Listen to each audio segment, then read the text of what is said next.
Hello friends, இந்த வீடியோவில் என்ன பார்க்க போகிறோம் அப்படின்னா 11ஆம் வகுப்பு தமிழ் இயல் 1 எண்ணுயிர் என்பேன் அப்படிங்கிற இயல்லிருந்து இம்பார்ட்டண்ட் வினாக்கள் மட்டும் பார்க்க போகிறோம். முதல் வினா, கலைகளின் உச்சம் எனப்படுவது எது?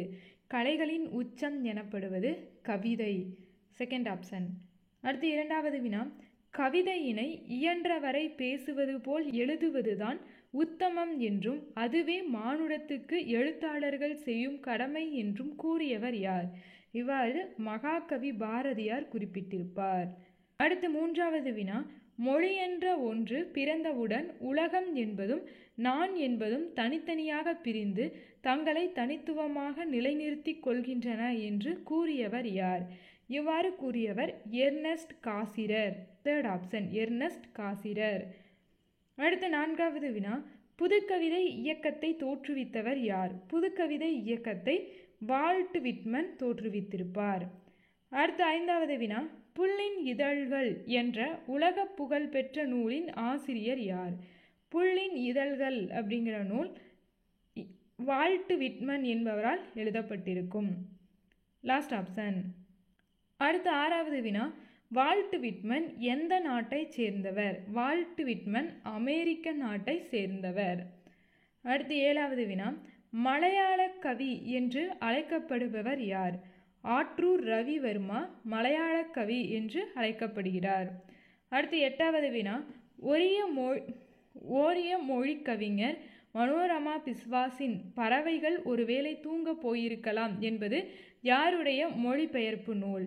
இம்மொழிபெயர்ப்பு நூல் இந்திரனுடையது. இந்திரனின் இயற்பெயர் ராசேந்திரன். அடுத்து ஒன்பதாவது வினா, பறவைகள் ஒருவேளை தூங்க போயிருக்கலாம் என்னும் மொழிபெயர்ப்பு நூலுக்காக எந்த ஆண்டு சாகித்ய அகாதமி விருது வழங்கப்பட்டது? 2011ஆம் ஆண்டு. அடுத்து பத்தாவது வினா, வெளிச்சம் நுண்கலை ஆகிய இதழ்களை நடத்தியவர் யார்?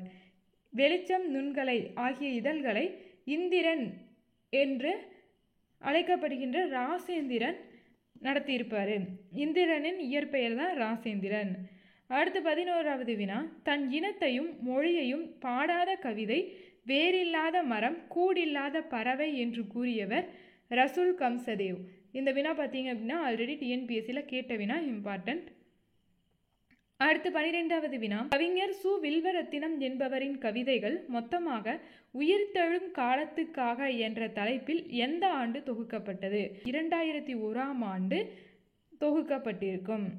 அடுத்து 13வது வினா, கூற்று 1, புதுக்கவிதைகள் சார்ந்த செய்யுள்களின் கட்டுப்பாடுகளில் இருந்து தன்னை விடுவித்து கொண்ட கவிதைகளை மரபு கவிதைகள் என்பர். கூற்று 2, படிப்போரின் ஆழ்மனதில் புதுக்கவிதை ஏற்படுத்தும் தாக்கமே முதன்மையானது. இதற்கான விடை கூற்று 1 தவறு, 2 சரி. ஏன் கூற்று 1 தவறு அப்படின்னா, புதுக்கவிதைகள் சார்ந்த வராது, மரபு கவிதைகள் சார்ந்த செய்யுளின் கட்டுப்பாடுகளில் இருந்து தன்னை விடுவித்து கொண்ட கவிதைகளை புதுக்கவிதைகள் என்பர். ஸோ இது அப்படியே ஆப்போசிட்டாக வரணும். ஸோ கூற்று 1 தவறு. அடுத்து 14வது வினா, கூற்று 1, நூலை புரிந்து கொள்ளவும் அதன் சிறப்பை உணர்ந்து விருப்பத்துடன் கற்கவும் பாயிரம் உதவுகிறது என்பது சரி. கூற்று 2, தொல்காப்பியத்தையும் அதன் உரைகளையும் பின்பற்றி எழுதப்பட்ட நூலான நன்னூலில் பொது பாயிரம் சிறப்பு பாயிரம் குறித்து விளக்கப்பட்டுள்ளது என்பதும் சரி. இதற்கான விடை கூற்று 1 மற்றும் 2 சரி. Second option. அடுத்து 15வது வினா, பொறுத்துக. பால் என்பதன் பொருள் வகை. இயல் என்றால் பண்பு என்பது பொருள். அமை என்றால் மூங்கில் என்பது பொருள். மாடம் என்றால் மாளிகை என்பது பொருள். 3, 4, 2, 1. அடுத்து 16வது வினா, கீழ்கண்டவற்றுள் தவறானது எது? மாநகர் என்பது உரிச்சொற்றொடர் என்பது சரியானது. காட்டல் கோடல் என்பது தொழிற்பெயர் என்பதும் சரியானது. கேட்போர் என்பது வினையாளனையும் பெயர் என்பதும் சரியானது. ஐந்தும் என்பது எண்ணுமை என்பது தவறு. ஐந்தும் என்பது முற்றுமை அப்படிங்கிறதான் சரி. ஓகேங்களா? எண்ணுமை அப்படிங்கிறது தவறு, முற்றுமை அப்படின்னு வரும். அடுத்து 17வது வினா, தொல்காப்பியத்தை முதல் நூலாக கொண்ட வழிநூல் எது? விடை நன்னூல். First option. அடுத்து 18வது வினா, எந்த சிற்றரசர் கேட்டுக்கொண்டதால் பவணந்தி முனிவர் நன்னூலை இயற்றினார் என்று பாயிரம் குறிப்பிடுகிறது. சீயகங்கன் என்ற சிற்றரசர் கேட்டுக்கொண்டதற்கிணங்க பவணந்தி முனிவரால் நன்னூல் இயற்றப்பட்டிருக்கும் அப்படின்னு பாயிரம் குறிப்பிடுகிறது. அடுத்து 19வது வினா, எந்த நூற்றாண்டில் நன்னூல் பவணந்தி முனிவரால் எழுதப்பட்ட தமிழ் இலக்கண நூலாகும்? கிபி 13ஆம் நூற்றாண்டு. நன்னூல் ஆசிரியர் பவணந்தி முனிவர். இது ஒரு இலக்கண நூல். அடுத்து 20வது வினா, நன்னூல் எத்தனை அதிகாரங்களை பகுக்கப்பட்டுள்ளது? நன்னூல் 2 அதிகாரங்களை கொண்டது. ஒன்று எழுத்ததிகாரம், இனியொரு சொல்லதிகாரம். அடுத்து 21வது வினா, நன்னூலில் எழுத்ததிகாரம் எத்தனை பகுதிகளை கொண்டது? எழுத்ததிகாரம் 5 பகுதிகளை கொண்டது. அடுத்து 22வது வினா, நன்னூலில் சொல்லதிகாரம் எத்தனை பகுதிகளை கொண்டது? நன்னூலில் சொல்லதிகாரம் 5 பகுதிகள். நன்னூல் மொத்தமாக 2 அதிகாரங்களை கொண்டது. அந்த 2 அதிகாரங்கள் என்ன அப்படின்னு பார்த்தோம்னா எழுத்ததிகாரம், சொல்லதிகாரம். எழுத்ததிகாரம் 5 பகுதிகளையும் சொல்லதிகாரம் 5 பகுதிகளையும் கொண்டுள்ளது. இதனுடைய காலம் கிபி 13ஆம் நூற்றாண்டு.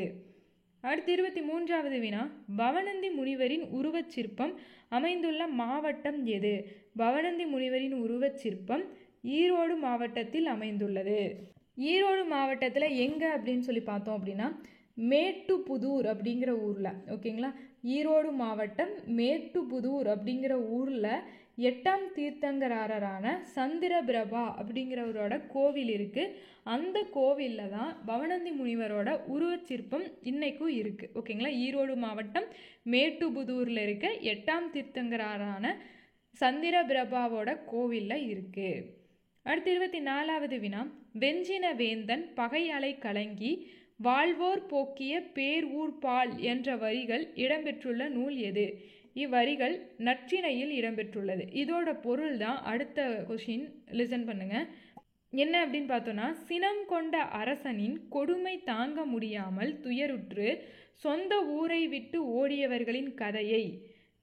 ஓடியவர்களோட கதை அப்படிங்கிறதான் மேலே பார்த்தோம் இல்லையா அந்த பாடல் வரியோட பொருள். ஓகேங்களா, இந்த பாடல் வரியை எழுதியது யார் அப்படின்னு பார்த்தீங்கன்னா தனிமகனார். நற்றிணையில் எழுதியிருப்பார். எத்தனாவது பாடலாம் அப்படின்னு பார்த்தீங்கன்னா 151வது பாடல். அடுத்து 26வது வினா, திருக்குறளையும் திருவாசகத்தையும் ஆங்கிலத்தில் மொழிபெயர்த்தவர் யார்? ஆங்கிலத்தில் மொழிபெயர்த்தவர் ஜியு போப் பாதிரியார். Second option. அடுத்து 27வது வினா, ஜியு போப் பாதிரியார் எந்த நாட்டில் பிறந்தவர்? கனடா நாட்டில் உள்ள எட்வர்ட் தீவில் பிறந்திருப்பார். அடுத்து 28வது வினா, வம்சவிருத்தி என்னும் சிறுகதை தொகுப்புக்காக 1996ஆம் ஆண்டு தமிழ்நாடு அரசின் முதல் பரிசினை பெற்றவர் யார் அப்படின்னு முத்துலிங்கம் எழுதின வம்சவிருத்தி அப்படிங்கிற சிறுகதை தொகுப்புக்காக ஃபஸ்ட்டு 1996 தமிழ்நாடு அரசோட முதல் பரிசு வழங்கப்பட்டிருக்கும். அடுத்து 29வது வினா, தலபுராணங்கள் பாடுவதில் சிறந்தவர் யார்? தலபுராணங்கள் பாடுவதில் மகாவித்துவான் மீனாட்சி சுந்தரனார் சிறந்து விளங்கியிருப்பார். அடுத்து 30வது வினா, மகாவித்துவான் மீனாட்சி சுந்தரனாரின் மாணவர் யார்? உவே சாமிநாதர், தியாகராசர், குளம் காதிரு நாவலர், மேற்கண்ட அனைவரும் அப்படிங்கிறது. உவேசா, தியாகராசர், குளம் காதிரு நாவலர் இவங்க 3 பேருமே மகாவித்துவான் மீனாட்சி சுந்தரனாரோட மாணவர்கள்.